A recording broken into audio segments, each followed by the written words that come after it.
نحمده ونصلي ونسلم على رسوله الكريم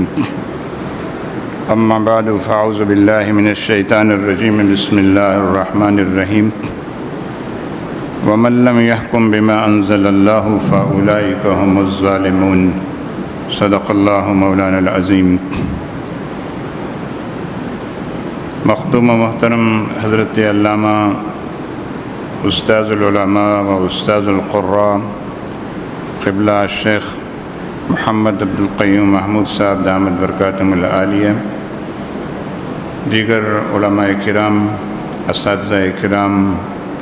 عزیز طلباء، بدقسمتی سے ہمارا ملک جب سے بنا ہے، اس ملک پر اقتدار اور حکمرانی جن لوگوں کو ملتی رہی ہے، انہوں نے ہمیشہ اللہ اور اس کے رسول کے احکام کے خلاف ہی حکمرانی کی ہے۔ اور جب کبھی علماء کرام اسمبلیوں میں موجود رہے تو وہ امر بالمعروف اور نہی عن المنکر کا فریضہ ادا کرتے رہے، اور اس کے نتیجے میں حکمرانوں کی غلطیوں کی اصلاح بھی انہوں نے کی اور ان کو راہ راست پر رکھنے کے لیے اپنی پوری طاقت اور قوت کو بھی صرف کیا۔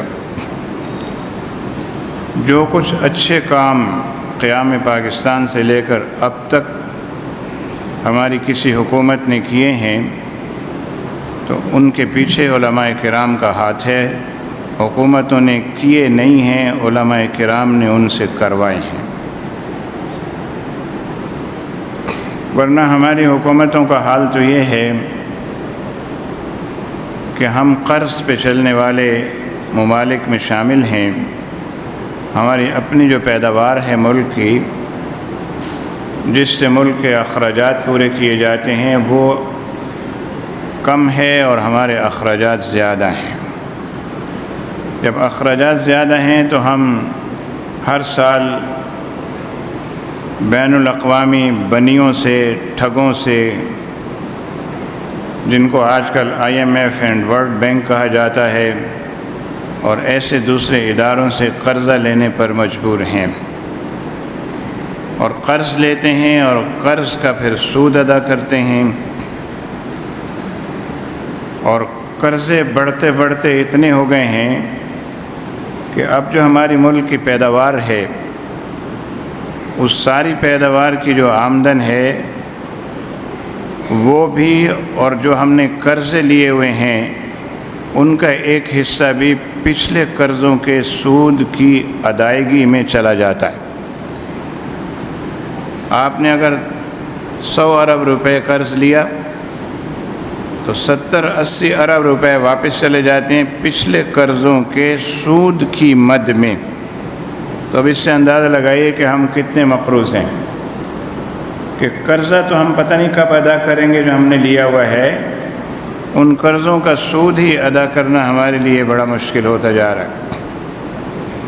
تو یہی وہ بات ہے جہاں سے ہمارے ملک کے نظام کا بگاڑ ہے، اس لیے کہ معیشت اگر ہماری سود پر استوار ہے تو ظاہر ہے سود تو اللہ تعالیٰ کے ساتھ جنگ ہے، اور جب اللہ تعالیٰ کے ساتھ جنگ ہم نے مول لے رکھی ہے تو پھر کامیابی، ترقی، خوشحالی، یہ پھر یہی کہہ سکتے ہیں کہ این خیالست و محالست و جنوں۔ مزید یہ کہ حکمراں ہمارے جو ہیں جب قرض لیتے ہیں، یہ نقطہ سمجھنے کا ہے، جب قرض لیتے ہیں تو جن سے قرضہ لیا جاتا ہے وہ ایسے ہی نہیں دیتے قرضہ کہ اچھا آپ کو 100 روپے سے چلو لے لو بعد میں دے دینا، ایسا نہیں ہے۔ وہ کہتے ہیں آپ کو کتنا قرضہ چاہیے؟ ہمیں اتنے ارب ڈالر چاہیے۔ کہتے ہیں یہ ادا کیسے کرو گے؟ کہنے کہ ہم کچھ کوشش کریں گے۔ انہوں نے کہا تمہاری کوشش تو ہم دیکھ چکے ہیں، پچھلے برسوں میں کچھ نہیں ہوئی۔ اب ایسا ہے کہ تم بجلی بہت سستی دے رہے ہو لوگوں کو، بجلی میں اتنے پیسے ہر ایک کے یونٹس پر اضافہ کرو تو تمہاری کچھ آمدن بڑھے گی۔ جب آمدن بڑھے گی تو پھر تم ہمارا کچھ قرضہ اتار سکو گے۔ اسی طرح سے اس کے ساتھ ساتھ یہ بھی کہا جاتا ہے کہ ایک طرف تو آپ ہم سے قرضہ لے کے حکومت چلاتے ہو، اور دوسری طرف جو حکومت کا نظام ہے وہ تم کہتے ہو ہم اپنا لے کے آئیں گے قرآن و سنت والا۔ تو اگر تو تم نے قرآن و سنت والا نظام قائم کرنا ہے تو پھر ہمارے پچھلے قرضے بھی واپس کرو اور مزید قرضہ بھی نہیں ملے گا، اور اگر ہمارا دیا ہوا نظام نافذ کرو تو پھر کچھ رعایت مل سکتی ہے، اور وہ رعایت یہ ہے کہ مزید قرضہ مل جائے، پچھلے قرضوں کے معافی کی فی الحال کوئی صورت نہیں ہے۔ تو اب نیا قرضہ لینے کے لیے وہ پھر شرائط عائد کرتے ہیں، اور ان شرائط میں یہ ہے کہ آپ کے ہاں طرز حکمرانی وہ ہوگا جو ہم بتائیں گے۔ طرز حکمرانی جب وہ بتاتے ہیں تو اس میں سب سے پہلے مذہب کو نفی کرتے ہیں کہ مذہبی امور اور معاملات تمہارے یہاں بہت آگے بڑھے ہوئے ہیں، ان کو کم سے کم کرنا ہے، منیمائز کرنا ہے۔ اگر ان کو کم سے کم کرو گے، مذہبی لوگوں کا عمل دخل سیاست میں، اقتدار میں، حکومت میں، معاشرے میں اگر کم کرو گے تو قرضہ ملے گا، اور نہیں کرو گے تو پھر مزید قرضہ ورضہ نہیں ملے گا۔ تو ابھی حال ہی میں ہم نے IMF سے ایک بڑا قرضہ لیا ہے، اور بہت لمبی چوڑی میٹنگز کے بعد لیا ہے۔ اس میں جو شرائط آئی ہیں یہ پہلے بھی آتی رہی ہیں، اور کچھ نافذ ہو گئیں، کچھ باقی تھیں۔ ان میں سے ایک شرط جس کا ہمیشہ تقاضا کیا جاتا ہے وہ یہ ہے کہ آپ کے آئین میں جتنی دفعات اسلامی ہیں ان کو نکالو، اور ان کی جگہ جمہوری اور ہماری بتائی ہوئی دفعات جو ہیں جو ہمارے ملکوں میں چلتی ہیں ان کو نافذ کرو۔ ان میں سے آپ نے دیکھا کہ ہمارے ہاں ایک قانون بنا جس کو ٹرانسجینڈر ایکٹ کہتے ہیں،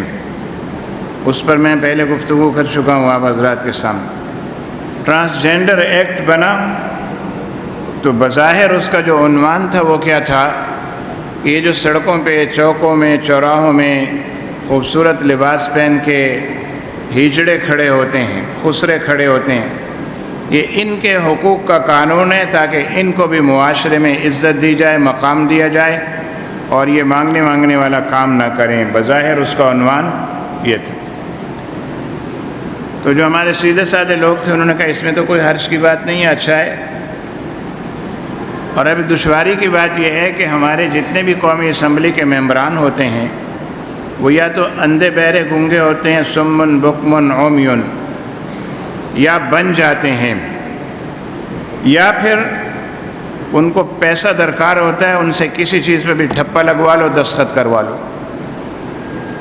تو جب ٹرانسجینڈر ایکٹ آیا تو ہمارے جو اسمبلیوں کے اراکین تھے، سمجھدار، پڑھے لکھے، بڑے ہوشیار، دھواں دار تقریریں کرنے والے، ان سب نے کہا کہ کوئی حرج کی بات نہیں، اس میں تو قانون میں کوئی ایسے نہیں، پاس کر دو اس کو۔ انہوں نے پاس کر دیا کیونکہ یہ حکم تھا وہاں سے۔ تو جب وہ پاس کر دیا تو پاس کرنے کے بعد اس کو نافذ کرنے کے لیے جب قواعد و ضوابط بنے تو ان قواعد و ضوابط میں صاف طور پہ یہ بات عیاں ہو گئی کہ یہ جو روڈ پہ کھڑے ہوئے ہیں یہ ان کے لیے قانون نہیں ہے، بلکہ یہ قانون تو اس لیے ہے کہ اگر کوئی شخص خود اپنی جنس تبدیل کرنا چاہے تو اسے اس کا اختیار ہے، وہ ٹرانسجینڈر بن سکتا ہے۔ اور اپنی جنس کیسے تبدیل کرنا چاہے، وہ نادرا میں جا کے کہے، درخواست دے کہ میں مرد ہوں لیکن گزشتہ روز سے میں یہ محسوس کر رہا ہوں کہ نہیں میں عورت ہوں، اس لیے میرا مرد والا جو شناختی کارڈ ہے وہ سرنڈر کیا جائے، جس پہ میرا نام فرض کیجیے عبد الرحمن لکھا ہوا ہے، اور اب مجھے وہ شناختی کارڈ جاری کیا جائے جس پہ بشرا بی بی لکھا ہوا ہو مثلا۔ تو اب نادرا جو ہے یہ منع نہیں کر سکتا، بھائی ٹھیک ہے آپ کہتے ہو میں اب عورت ہوں تو بھائی ٹھیک ہے آپ عورت ہیں۔ کوئی طبی حوالے سے جنسی تبدیلی کروانے کی بھی ضرورت نہیں ہے اس قانون میں۔ پہلے کچھ لوگ ایسا کرتے تھے کہ ڈاکٹروں کے پاس جاتے تھے، کہتے تھے میں محسوس کر رہا ہوں میرے اندر نسوانی خصوصیات بڑھ رہی ہیں، میرا ٹیسٹ کرو، معائنہ کرو۔ ایسا تو نہیں کہ میں مرد سے عورت بن رہا ہوں۔ اور ڈاکٹر چیک کر کے اگر کہتے ہیں کہ واقعی تمہارے اندر تبدیلی آ رہی ہے، اب تمہاری مرضی ہے اس تبدیلی کو روک دو، یا عورت بننا چاہو تو وہ اگر کہتا کہ نہیں پھر اچھا مجھے عورت ہی بنا دو، تو اس کے اعضاء جو ہیں چیر پھاڑ کر کے کاٹ کے اس کو عورتوں جیسے اعضاء بنا دیے جاتے۔ تو یہ تو ایک تبدیلی تھی، طبی تبدیلی، میڈیکل آپریشن سے۔ لیکن ٹرانسجنڈر ایکٹ نے تو یہ کہا کہ جو جس وقت یہ کہنا چاہے کہ نہیں میں مرد نہیں ہوں عورت ہوں، اچھا وہ 1 مہینہ 2 مہینے سال 6 سال وہ رہا عورت، اب اس نے کہا میں تو اب محسوس کر رہا ہوں کہ میں تو مرد ہوں،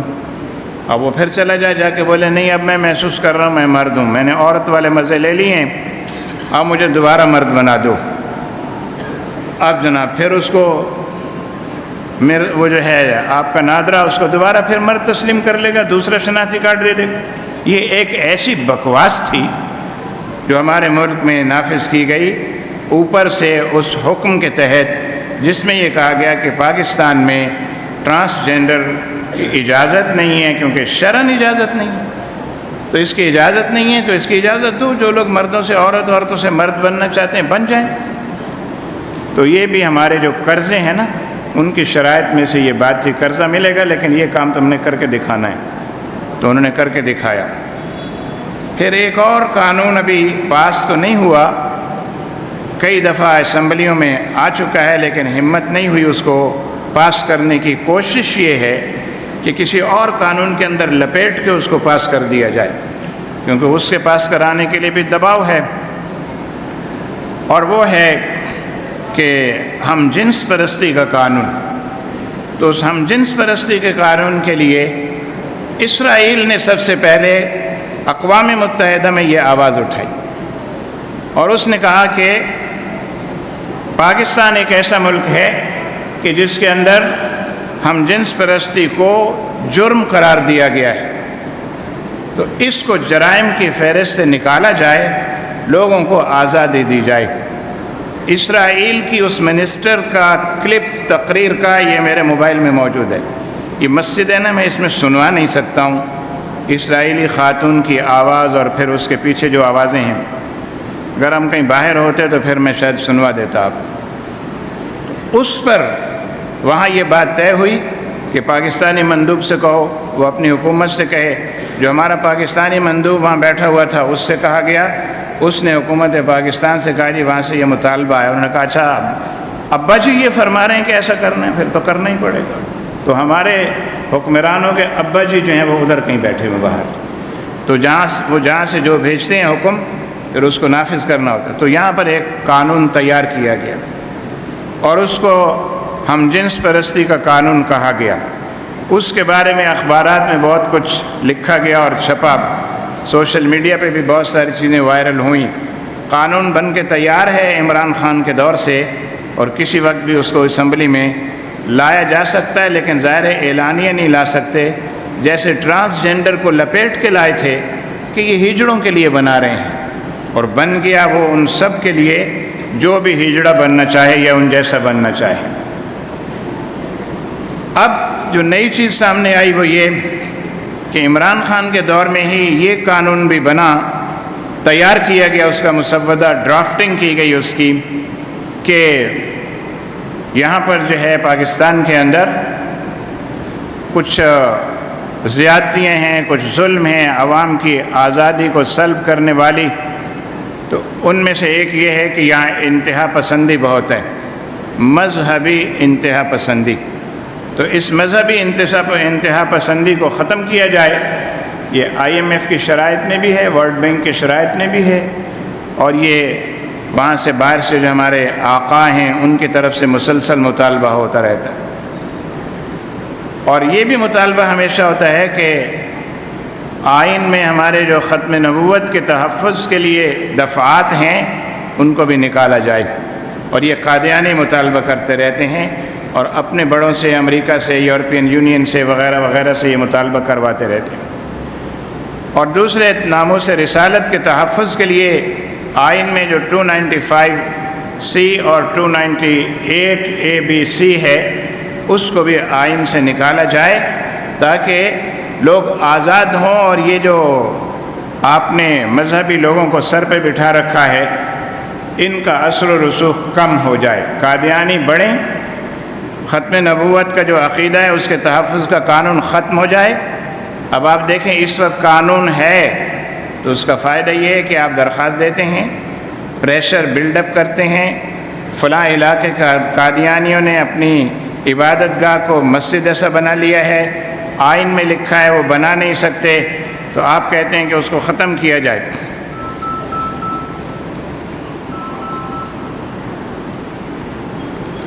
تو اس کو ختم کیا جائے تو آپ دیکھیں ابھی حال ہی میں شیخ فیصل کالونی میں، ڈرک کالونی میں ایک مسجد کے مینار لوگوں نے توڑوائے اور توڑے اور اس کی عبادت گاہ کی حیثیت ختم کی، اس کے محراب کو ختم کیا۔ آج صبح سانگڑ سے ایک دوست نے فون کیا، پچھلے ہفتے ہم سانگڑ گئے ہوئے تھے، تو انہوں نے ہمیں بتایا تھا کہ یہاں ختم نبوت کے حوالے سے مہم چل رہی ہے اور یہاں بھی لوگوں نے ایک مسجد بنائی ہے قادیانیوں نے، تو ہم نے درخواست دی ہے افسران کو کہ بھئی ان کی اس مسجد کو، مسجد کا درجہ جو ہے وہ آئین کے مطابق نہیں مل سکتا، اس کو ختم کیا جائے، لیکن کہنے لگے ہماری سنوائی نہیں ہو رہی۔ تو آج صبح فون آیا وہ سانگڑ والی مسجد کے بھی مینار توڑ دیے گئے ہیں اور محراب کو توڑ دیا ہے۔ تو یہ قانون میں، آئین میں یہ تحفظ موجود ہے تو آپ یہ کام کروا لیتے ہیں، راستہ روکتے ہیں ان کا، اور اگر یہ اتفاقات قانون سے، آئین سے نکل جائیں تو پھر تو کھلی چھٹی ہو جائے گی، آزادی ہو جائے گی، پھر تو قادیانیت کو پھلنے پھولنے کا اور زیادہ موقع ملے گا۔ ابھی وہ خاموشی سے پھیل پھول رہے ہیں، اور جب یہ نہیں ہوگا تو پھر تو آزادیاں ہوں۔ تو قادیانی ہمیشہ، ابھی قادیانیوں کی ایک ویب سائٹ ہے، کل شام کو میرے ساتھ ایک دوست سفر میں تھے، انہوں نے مجھے دکھائی، تو اس کے اندر بھی یہ لکھا ہوا ہے احمدی ویب سائٹ میں کہ ڈرک کالونی کے علاقے میں ہماری مسجد کو بعض شرپسندوں نے اور ظالم مولویوں نے بے حرمت کیا اور اس کے میناروں کو توڑا۔ تو سب سے بڑی چڑ اور اناد ان قادیانیوں کو آپ سے ہے، علماء کرام سے ہے، جو علماء بن رہے ہیں ان سے ہے، اس لیے جب بھی وہ بولتے ہیں تو سب سے زیادہ مولویوں کے خلاف وہ بولتے ہیں، اور جب کسی مولوی سے کوئی بے احتیاطی ہو جائے تو سب سے زیادہ اچھالتے بھی اس کو وہ ہیں، تاکہ مذہب کو بدنام کیا جائے، مولوی کو بدنام کیا جائے، اور اس سے ہمیں کسی طرح چھٹکارا ملے، ہمارا راستہ آسان ہو۔ تحفظ ناموس رسالت کے بارے میں جو آئین میں دفعات ہیں جن کا میں نے تذکرہ کیا، ان کے بارے میں بھی یہ مطالبہ اور تقاضا رہتا ہے کہ ان کو آئین سے نکالو۔ اگر ان کو ہم نکال دیں تو پھر آپ دیکھتے ہیں کہ یورپ میں توہین قرآن ہو رہی ہے، پھر تو پاکستان کے اندر ہونے لگے گی، پھر ناموس رسالت کی حفاظت کا کوئی قانون نہیں ہوگا، تو جیسے شیعہ صحابہ کرام رضوان اللہ علیہم اجمعین کے بارے میں، خلفائے ثلاثہ کے بارے میں دریدہ دہنی سے کام لیتے ہیں اور سب و شتم کرتے ہیں، تبرہ کرتے ہیں، ایسے ہی قادیانی اور دوسرے حضرات اور دیگر لوگ یہ کام شروع کر دیں گے اعلانیہ، اور پھر صحابہ پر تبرہ کی بات ہم کرتے رہتے ہیں اور اس پہ احتجاج کرتے رہتے ہیں، پھر تو رسول اللہ صلی اللہ علیہ وسلم پر جو تبرہ لوگ کریں گے اور آپ کی رسالت کو تسلیم کرنے سے جو انکاری ہوں گے، تو اس کا بڑا فائدہ قادیانیوں کو پہنچے گا، اور بڑا فائدہ ایسے لوگوں کو پہنچے گا جن کو مذہب بیزار بنایا جا رہا ہے۔ لہذا ضرورت ہے کہ ہم ان دفعات کو جو آئین میں ہیں ان کی حفاظت کے لیے ہم وقت چوکس رہیں، چوکنے رہیں۔ کبھی بھی کہیں سے کوئی چھیڑ چھاڑ کرنے کی کوشش ہو تو فوراً اس کے سدباب کے لیے تیار رہیں۔ آپ کو پتہ ہے کہ قادیانیت کے حوالے سے جو شکیں آئین میں موجود ہیں، یہ قائد ملت اسلامیہ علامہ شاہ محمد نورانی صدیقی رحمۃ اللہ تعالی علیہ کی کوششوں سے اس میں شامل ہیں، اور تحفظ ناموس رسالت کی جو شکیں ہیں یہ جنرل ضیاء الحق مرحوم کے دور میں شامل ہوئیں۔ لوگ جنرل صاحب کو بہت برا کہتے ہیں، لیکن یہ بات تو یاد رہنی چاہیے کہ جو نیک کام کسی نے کیا ہے وہ نیک کام کا صحرا تو اس کے سر رہے گا، اور اگر اللہ تعالیٰ اس نیک کام پر اس کو اجر دیتا ہے تو وہ دے سکتا ہے، انہ علی کل شیء قدیر ہے۔ اب 2 دن پہلے یہ بات ہوئی کہ ایک بل پہلے قومی اسمبلی کے لیے تیار کیا گیا لیکن قومی اسمبلی میں لایا نہیں جا سکا۔ اس کی خبر مجھ تک پہنچی کہ ایسا ہو رہا ہے، تو پھر میں نے تحقیق و تصدیق کے لیے مختلف لوگوں سے رابطے کیے، معلومات حاصل کی کہ کیا واقعی ایسا ہو رہا ہے۔ ابھی ہم اس میں لگے ہوئے تھے کہ وہ اچانک سینٹ میں آ گیا وہ بل۔ جب سینٹ میں وہ بل آ گیا تو اس کے سینٹ میں پڑھے جانے پیش ہونے سے چند گھنٹے پہلے یہ پتہ چل گیا کہ بل سینٹ میں آ رہا ہے، اور اس بل کے مندرجات بھی کچھ مجھ تک پہنچ گئے۔ تو میں نے ایک فیس بک پہ ایک پوسٹ لگائی کہ آئین کی جو دفعات ہیں ختم نبوت کے حوالے سے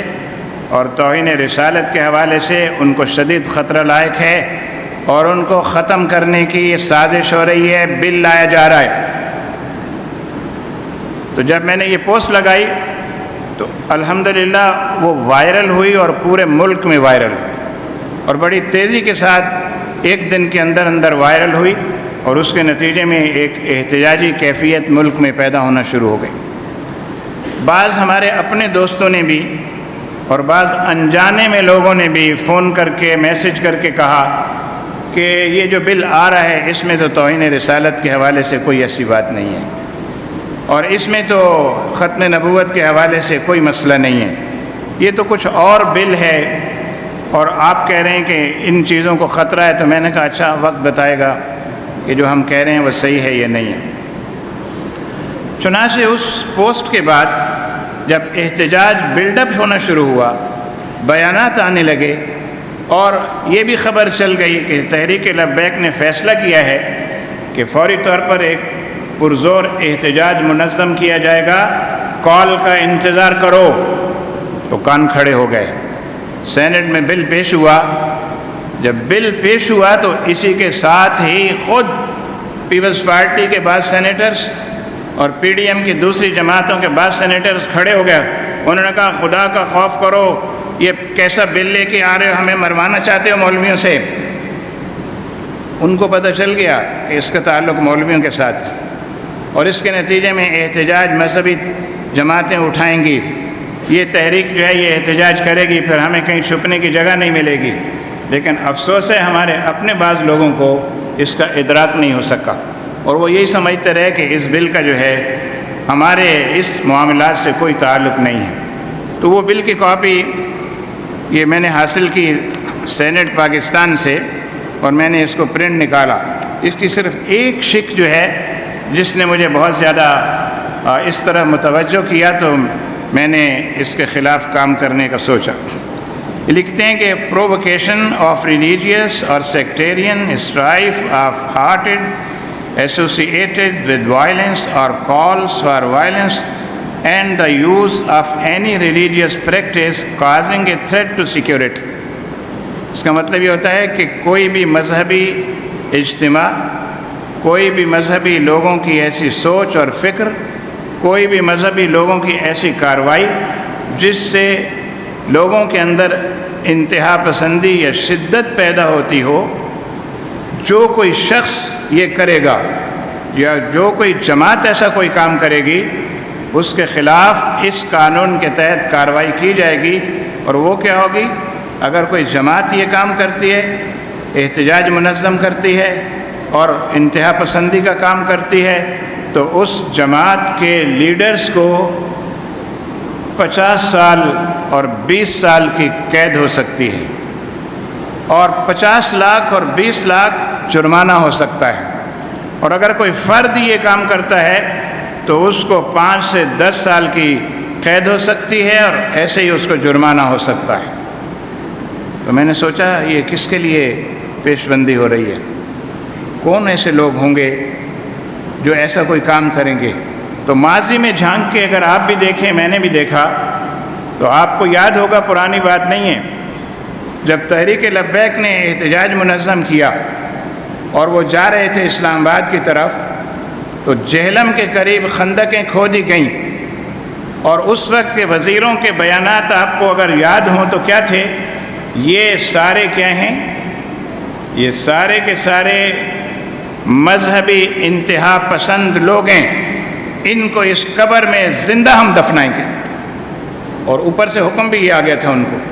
کہ ان انتہا پسندوں کو، ان کو کہتے ہیں ایکسٹریمسٹ، ایکسٹریمسٹ کہتے ہیں اس کو جو انتہا پسند ہوتا ہے۔ تو حکم یہ تھا کہ جتنے ایکسٹریمسٹ ہیں ان سب کو زندہ دفنا دو کہیں۔ تو وہ تو اللہ تعالیٰ نے مدد کی اور صورت ایسی بنی کہ اس سے صاف بچ کے آ گئے، ورنہ انتہا پسند اس وقت کس کو کہا گیا؟ آپ کو کہا گیا، آپ سنیوں کو کہا گیا۔ اور وہ سنی جو اس جلوس میں شامل تھے، اس مارچ میں شامل تھے، ان کو کہا گیا انتہا پسند۔ اب انہی انتہا پسندوں کے لیے یہ قانون بنایا جا رہا تھا۔ تو میں نے جب اس کے تانے بانے اس سے جوڑے، میں نے کہا یہ تو ہمارے خلاف بننے جا رہا ہے، یہ تو سنیوں کے خلاف بننے جا رہا ہے، یہ تو صدائے احتجاج تحفظ ناموس رسالت کے لیے بلند کرنے والوں کے لیے قانون بننے جا رہا ہے، تاکہ آئندہ کبھی یہ لوگ اٹھ نہ سکیں، کوئی احتجاج منظم نہ کر سکیں، کہیں کسی مدرسے سے، مسجد سے، بازار سے، گلی سے، کسی کوچے سے تحفظ ناموس رسالت کی خاطر پہرہ دینے کی بات نہ کوئی کر سکے، کیونکہ اس میں لکھا ہوا ہے کہ اگر کوئی یہ بات کرے گا جس کو ہم ان کے خیال میں انتہا پسندی کہتے ہیں، اگر کوئی انتہا پسندی کا اقدام کرے گا یا اس اقدام کرنے والے کے ساتھ تعاون کرے گا یا انتہا پسندی کے لیے کسی کو اکسائے گا، تیار کرے گا یا ان کی کوئی مالی معاونت کرے گا، تو وہ سب برابر کے جرم میں شریک سمجھے جائیں گے۔ اب یہ ایسی عجیب بات تھی کہ جس کا مطلب یہ ہوتا تھا کہ ہمارے پاؤں ہاتھ کاٹے جا رہے ہیں۔ تو اس لیے میں نے اس کو اس کے ساتھ جوڑ کے اس پوسٹ میں یہ کہا کہ ہماری ناموس رسالت کی اور ختم نبوت کی جو دفعات ہیں اس میں تبدیلی کی کوشش ہو رہی ہے کہ تبدیلی سے پہلے یہ ایسا سخت قانون بنا دو کہ جب ہم تبدیلی کریں تو کوئی بول ہی نہ سکے اس کے بعد۔ تو عزیزان محترم، پھر اس کا نتیجہ یہ ہوا کہ سینٹ میں جب یہ بل آیا تو اس کے اوپر ایک شور شرابہ ہنگامہ ہو گیا۔ لیکن وہ ہنگامہ کیوں ہو گیا؟ اس لیے نہیں ہو گیا کہ ہنگامہ کرنے والے پیپلز پارٹی کے سینیٹرز یا JUI کے سینیٹرز یا جماعت اسلامی کے سینیٹرز یا کسی اور جماعت کے سینیٹرز، ان کا یہ کہنا تھا کہ ایسا قانون مت بناؤ جس کی زد مذہبی لوگوں پہ پڑتی ہے، یہ نہیں تھا۔ انہوں نے کہا یہ جمہوری روایات کے خلاف قانون ہے، یہ تو کسی کے بھی خلاف استعمال ہو سکتا ہے، اور ہے بھی ایسے ہی۔ قانون بن جائے تو پھر تو یہ ہوگا کسی کو بھی آپ مذہبی انتہا پسند قرار دے دیں، اس کے خلاف FIR کٹا دیں، اس کو آپ بند کروا دیں، اس کو سزا دلوا دیں۔ تو انہوں نے کہا یہ جمہوری روایت، اصل میں یہ بات بھی نہیں ہے، یہ آدھا سچ ہے۔ پورا سچ کیا ہے؟ پورا سچ یہ ہے یہ جو باہر 2 دنوں کے اندر اندر احتجاج کی صدا بلند ہونے لگی تھی اور کال کا الٹیمیٹم آ گیا تھا اور کچھ لوگ بولنے لگے تھے اور سوشل میڈیا پہ ایک وار کی کیفیت شروع ہو گئی تھی، تو اس کو دیکھتے ہوئے انہوں نے کہا بابا اس کو پیش نہیں کرو، واپس لو، ورنہ ہم سب کے سب مارے جائیں گے اور آگے الیکشن کا زمانہ ہے، لوگ ہمیں ووٹ کہاں سے دیں گے۔ تو اپنے اس مفاد کی خاطر انہوں نے جو ہے وہ اس کو کچھ لوگوں نے اپوز کیا۔ کاش کہ جمعیت علماء اسلام کے سینیٹر نے کھڑے ہو کے یہ کہا ہوتا یہ مذہبی انتہا پسند تو آپ ہمیں کہتے ہو، ہمیں یہ تو ہمارے خلاف قانون بنا رہے ہو، لیکن اس نے یہ بھی نہیں کہا۔ کسی اور نے کھڑے ہو کے کہا تھا کہ جناب مذہبی انتہا پسند تو تم ان کو کہتے ہو جو ہمارے پیر ہیں، جو ہمارے مرشد ہیں، جو ہمارے علماء ہیں، جو ہمارے مقتدیٰ ہیں، جو ہمارے پیشوا ہیں، یہ تو تم ان کو کسنا چاہتے ہو، ان کو فٹ کرنا چاہتے ہو۔ کسی نے یہ نہیں کہا۔ کیوں؟ کہ جب اس طرح کا کوئی بل آتا ہے نا تو اس سے پہلے ایک بریفنگ ہو جاتی کہ ایک بل آئے گا، بس تم نے چپ کر کے ٹھپا لگانا ہے اس کے اوپر۔ اب یہ چونکہ باہر کی فضا بڑی گرم ہو گئی تھی، اس لیے انہوں نے پھر کیا ہوا کہ وہ جو چیئرمین سینٹ ہے، چیئرمین سینٹ نے یہ کہا، اس نے کہا کہ جناب آپ سب جو بھی کہیں سو کہیں، میں اس بل کو جو ہے وہ واپس لینے کی بات کرتا ہوں، ڈراپ کرنے کی بات کرتا ہوں، اس کو مسترد کرنے کی بات کرتا ہوں۔ حکومت کہے یا اس نے صورتحال دیکھ لی نا،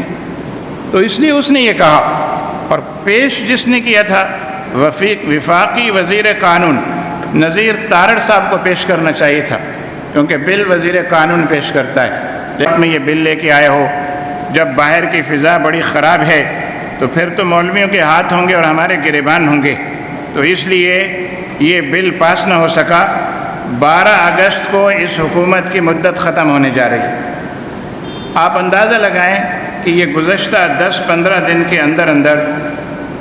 53 قوانین اس حکومت کی اسمبلیوں نے اور سینٹ نے عجلت میں منظور کیے ہیں۔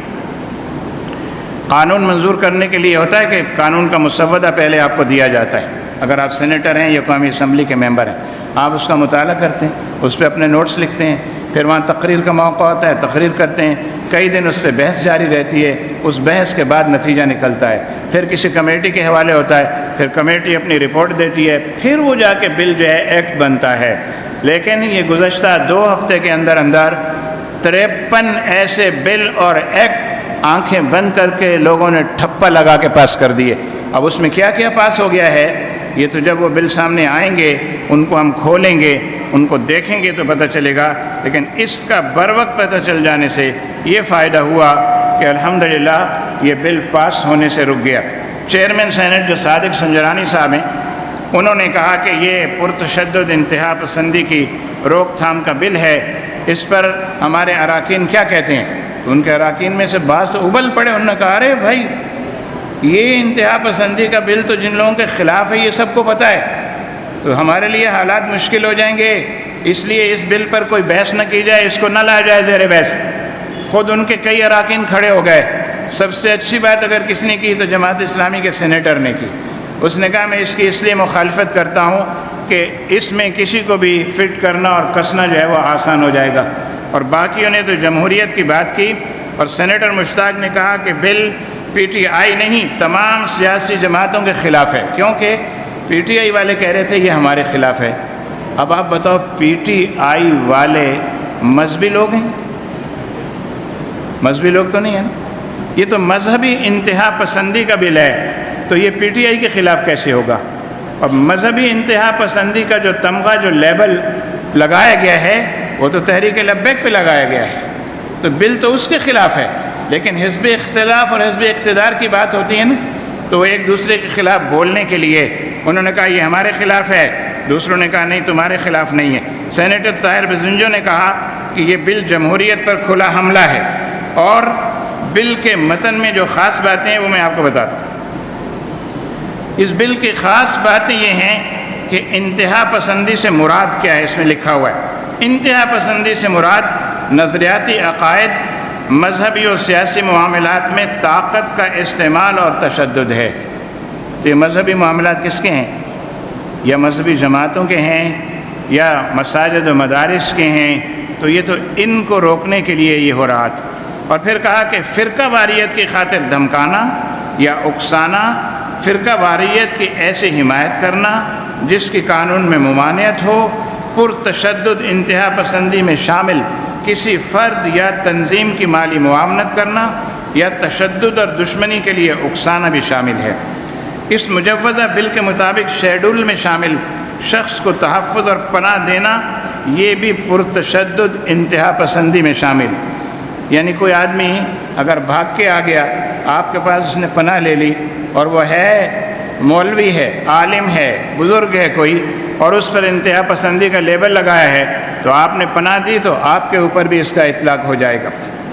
لسٹ 1 اور لسٹ 2 بنائی گئی ہیں اس کے اندر کہ کس کو لسٹ 1 میں رکھیں گے، کس کو 2 میں رکھیں گے۔ لسٹ 1 میں کہتے ہیں وہ تنظیم ہوگی جو پرتشدد انتہا پسندی میں ملوث ہو، جس کا سربراہ بھی پرتشدد ہو،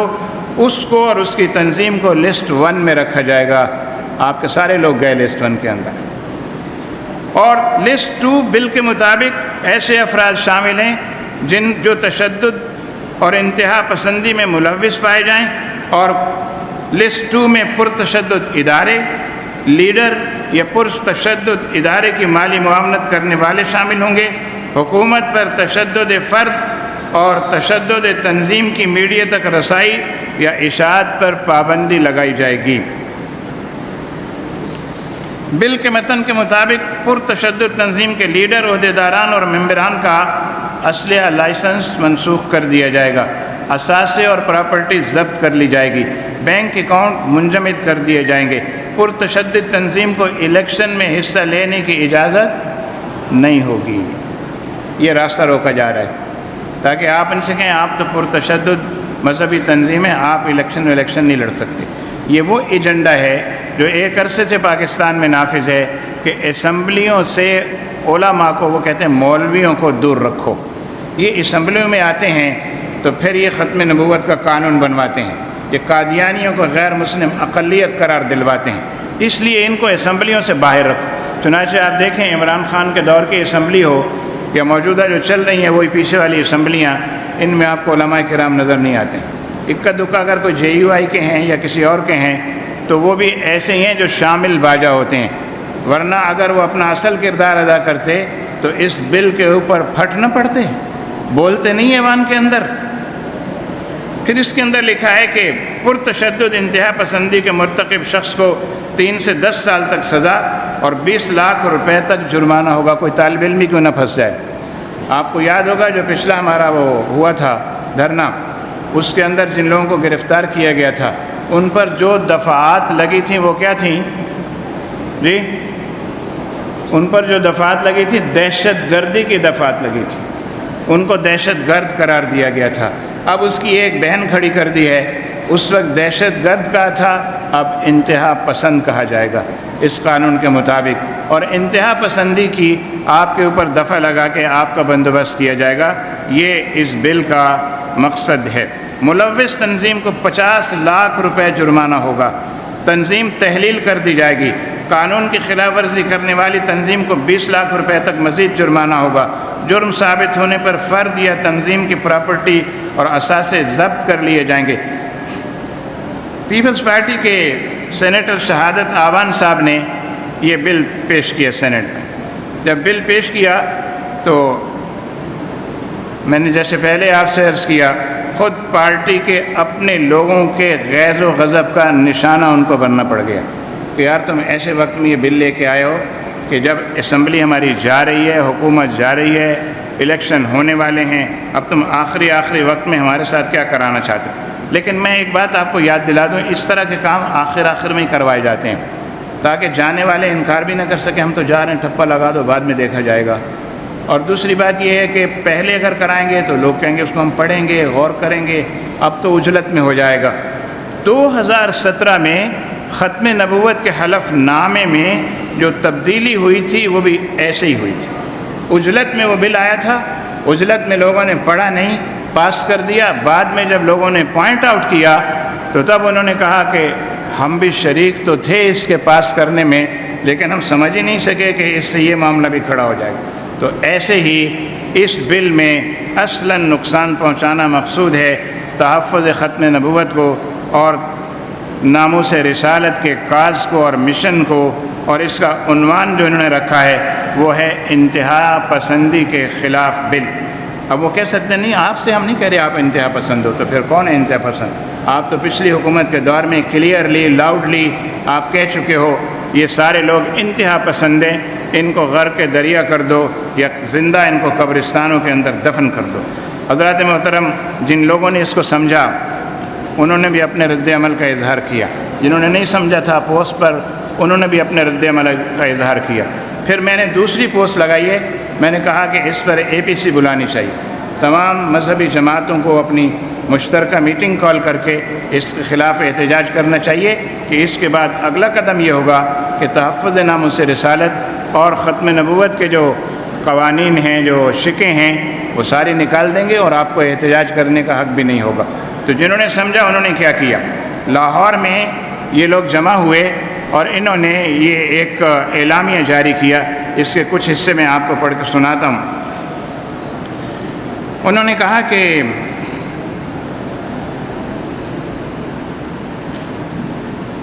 انتہا پسندی کے انسداد کے نام پر قانون سازی کے ذریعے توہین رسالت کی دفعہ 295C کو غیر مؤسس کرنے کی یہ سازش ہے۔ تو جو بات میں کہہ رہا تھا وہ لوگ بھی کہہ رہے ہیں کہ یہ ایسا ہی ہے۔ مجوزہ بل PDM کی حکومت کا ختم نبوت کے عقیدے پر حملہ ہے۔ ایسی قانون سازی کو کسی صورت قبول نہیں کیا جا سکتا جس سے عقیدہ ختم نبوت، مقام مصطفیٰ کے تحفظ اور ناموس رسالت کی سزا پر زد پڑتی ہو۔ تعزیرات پاکستان میں کرمنل لا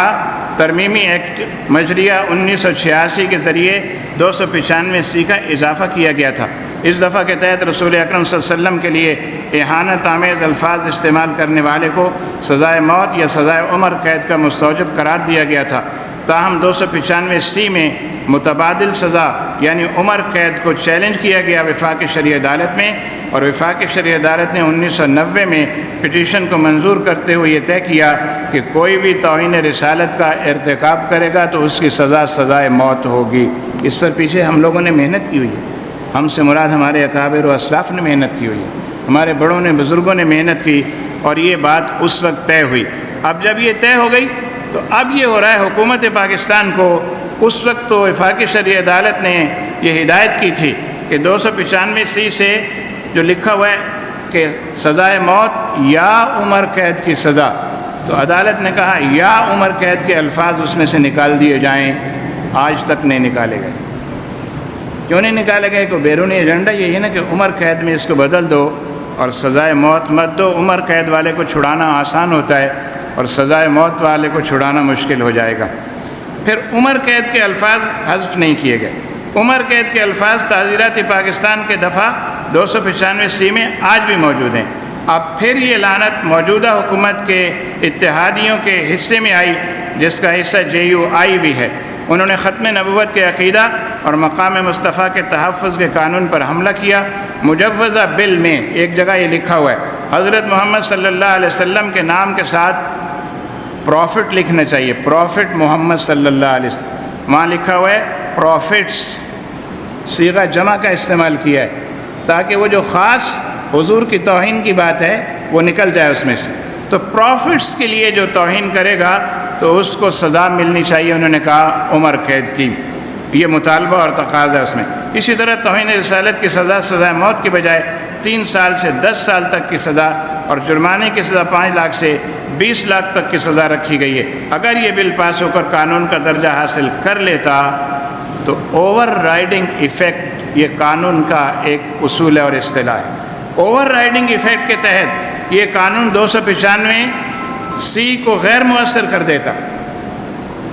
کیونکہ وہاں آپ تسلیم کر کے آئیں اس قانون میں، اب جب ادھر آتے تو کہتے یہ تو پہلے طے ہو چکا ہے کہ سزائے موت نہیں ہوگی، لہٰذا یہ کہ عمر قید میں بدل دیں، کچھ عرصے کی سزا دے دیں، یہ ہو جاتا۔ اگر یہ بل پاس ہو کر قانون کا درجہ حاصل کر لیتا تو اوور رائڈنگ ایفیکٹ کے اصول کے تحت یہ قانون 295(c) کو غیر مؤثر کر دیتا۔ مجوزہ بل ختم نبوت اور توہین رسالت کی سزا میں تخفیف کے علاوہ بھی قابل اعتراض ہے، کیونکہ اس بل کے ذریعے بنیادی حقوق کو پامال کرنے کی بھی اجازت دی گئی ہے۔ مجوزہ بل اسلام دشمن ہونے کے ساتھ ساتھ بنیادی حقوق اور جمہوریت کش بھی ہے، لیکن افسوس اس بات پر ہے کہ سینٹ میں مذہبی جماعتوں کے نمائندوں نے بنیادی حقوق اور جمہوریت کش ہونے کے تناظر میں تو بل پر تنقید کی ہے، لیکن اس کو ختم نبوت اور ناموس رسالت پر حملے کے انداز میں کسی نے بات نہیں کی، اور یہ نہیں کہا کہ اس کا اثر وہاں بھی ہو رہا ہے اور اس کا نقصان وہاں بھی ہو رہا ہے۔ تو یہ جو علماء کرام، جو قانون دان، جو مختلف لوگ لاہور میں جنہوں نے اس قانون کا مطالعہ کیا، میاں خالد حبیب الہی صاحب ہمارے دوست ہیں، وہ اس میں ہوتے ہیں،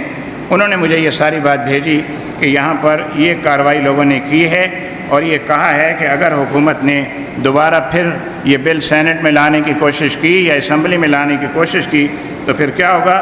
تحریک چلے گی، زوردار چلے گی، اور ہم انشاءاللہ العزیز یہ ایسا قانون کبھی پاس ہونے نہیں دیں گے جس میں بظاہر تو یہ ہو کہ انتہا پسندی کو ختم کرنے کے لیے یہ قانون ہے، لیکن حقیقتاً یہ قانون کیا ہوگا؟ ہمیں انتہا پسند قرار دے کر ہمارے راستے میں گڑھے کھودے جائیں گے۔ پہلے گڑھے کھودے گئے تھے زمین میں، اب گڑھے کھودے جا رہے ہیں ہمارے لیے قانون کے اندر، تاکہ یہ قانونی گرفت سے کہیں سے بچ نہ سکیں۔ یہ بات بھی آپ کو بتا دوں کہ کتنی تیزی سے ان 12 دنوں میں اس طرح کے قوانین پر کام ہو رہا ہے۔ آج جو قومی اسمبلی کا اجلاس ہوگا اس کا جو ایجنڈا آیا ہے اس کی یہ کاپی میرے پاس ہے۔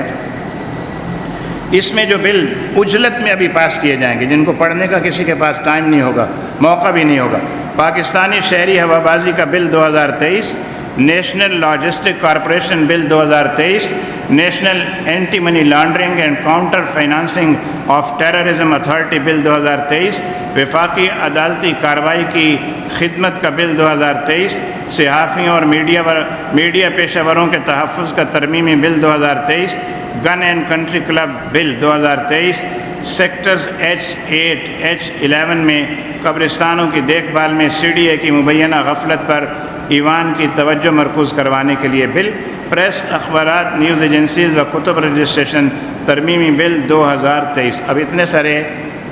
قوانین کا پلندہ اراکین کو پہنچ چکا ہے۔ مجال ہے جو کسی نے پڑھا ہو، 500 صفحے کا ایک ایک بل کے ساتھ تھبا لگا ہوا ہوتا ہے۔ یہ ہمارے سارے انگوٹھا چھاپ، ربڑ اسٹیمپ اراکین اسمبلی، پیچھے سے ملنے والی پارٹی ہدایت کے مطابق بس انگوٹھا لگاتے ہیں، ٹھپا لگاتے ہیں، بل پاس ہو جاتا ہے اور قانون کی، آئین کی دھجیاں بکھیرتے ہیں یہ لوگ۔ لیکن افسوسناک بات یا خوش آئند بات، یہ فیصلہ آپ نے کرنا ہے۔ افسوسناک بات یا خوش آئند بات یہ ہے کہ آئندہ الیکشن میں ووٹ ہم نے پھر انہی کو دینے ہیں جنہوں نے یہ حشر کیا ہے آئین کا، قانون کا، مذہب کا۔ ہمارے وہی لیڈر ہیں، مجھے یاد ہے پیر قاسم مشوری صاحب رحمۃ اللہ تعالی علیہ کو لاڑکانہ سے قبلہ نورانی میاں نے ٹکٹ دیا تھا، قومی اسمبلی کا آپ الیکشن لڑیں، آپ کی حیثیت وہاں مضبوط ہے۔ تو پیر صاحب کے جو خلفاء تھے اور آپ کے جو خادمین تھے، وہ جب لوگوں کے پاس جاتے، لاڑکانہ، آس پاس دیگر علاقوں میں جہاں تک قومی اسمبلی کا حلقہ تھا، تو وہاں جا کے وہ کہتے تھے کہ سائیں نے بھیجا ہے، الیکشن ہو رہے ہیں، ووٹ آپ نے سائیں کو دینا ہے۔ تو جواب کیا ملتا تھا کہ سائیں ہمارے مائی باپ ہیں، سائیں ہمارے مرشد ہیں، سائیں ہمارا سب کچھ ہے، سائیں کے لیے جان بھی حاضر ہے،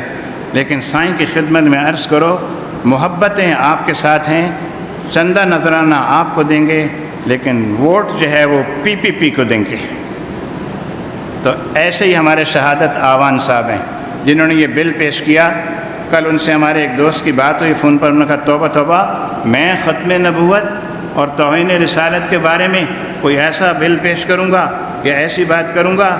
تو میں تو خادم ہوں آپ کا، علماء کا۔ آپ ایسے خادم ہیں کہ ہمارا راستہ روکنے کے لیے جو بل تھا آپ کے ہاتھ سے پیش کروایا گیا۔ آپ مذہبی اعتبار سے ہمارے ساتھ ہیں، سیاسی اعتبار سے اپنی جماعت کے ساتھ ہیں، انہوں نے آپ کی ڈیوٹی لگائی، آپ کھڑے ہو، آپ کہتے ہیں نا بابا نا، میں علماء کرام کے جوتے اٹھانے والا آدمی ہوں، میں خادم ہوں اہل سنت کا، میں مذہبی آدمی ہوں، میں یہ بل نہیں پیش کر سکتا۔ لیکن بات وہی ہے کہ ہمارا سب کچھ جو ہے پیر صاحب کے ساتھ ہے، لیکن ووٹ ہمارا جو ہے وہ PPP کے ساتھ ہے۔ تو یہی صورتحال ہمارے ایسے لوگوں کی ہوتی ہے جو بظاہر سنی ہوتے ہیں، اسمبلیوں میں، سینٹس میں ہوتے ہیں، لیکن جب بات آتی ہے مدد کی، نصرت کی، ساتھ دینے کی، ساتھ کھڑے ہونے کی، تو پھر اپنی پارٹی کے ساتھ کھڑے ہوتے ہیں، چاہے وہ کفر میں لے جائے، چاہے وہ جہنم میں لے جائے۔ اللہ تبارک و تعالیٰ ایسی تمام تر سازشوں سے ہمارے ملک کو محفوظ و مامون فرمائے، اور آئندہ بھی ایسا کوئی بل خدا نہ کرے کہ پیش ہو اور پاس ہو جائے۔ یہ بات میں آپ کو بتاتا چلوں کیونکہ میں نے یہ مناسب سمجھا کہ اپنے اساتذہ کرام کے لیے، اپنے سینئر طلباء کے لیے میں اس صورتحال کو پیش کر دوں کہ آپ کو نظر رکھنی چاہیے۔ عمران خان کے دور میں بہت سارے بل ڈرافٹ کیے گئے، اور وہ بہت سارے بل جو ڈرافٹ ہوئے وہ سارے خلاف اسلام بل ہیں، وہ ایک ایک کر کے آنے ہیں۔ ان میں سے یہ 2 ایک آ گئے، ایک ٹرانسجنڈر والا آ گیا، اس کے بعد یہ ہم جنس پرستی کا آ گیا، اس کے بعد تیسرا جو ہے ابھی یہ بل آ گیا آپ کے سامنے، انتہا پسندی کو روکنے کا بل، اور ابھی پیچھے بہت سارے باقی ہیں جن کا اعتراف موجودہ حکومت کے وزیر قانون صاحب نے کیا ہے۔ انہوں نے اپنے ایک انٹرویو میں کہا، ٹی وی انٹرویو میں، کہ جناب یہ ہمارا قصور نہیں ہے، یہ تو عمران خان کے دور میں یہ بل بنے تھے۔ تو بل ان کے دور میں بنے تھے، پاس آپ کر رہے ہو، پھر بھی آپ کا کوئی قصور نہیں ہے۔ سبحان اللہ، یہ کیسی ہے دیکھیں، اس کو کہتے ہیں تعارف جاہلانہ، کہ جناب ہمارا کوئی قصور نہیں، وہ تو پیچھے والے بنا گئے، پیچھے والوں نے ڈرافٹ کیے، ان کو ابھی مہلت نہیں ملی، ہمت نہیں ہوئی، وہ لا نہیں سکے۔ آپ یہ خدمت انجام دے رہے ہو اور پھر بھی کہہ رہا ہوں ہم بے قصور ہیں، اللہ تعالیٰ ایسے شر اور فتنے سے بچائے۔ بہت شکریہ، وما علینا الا البلاغ۔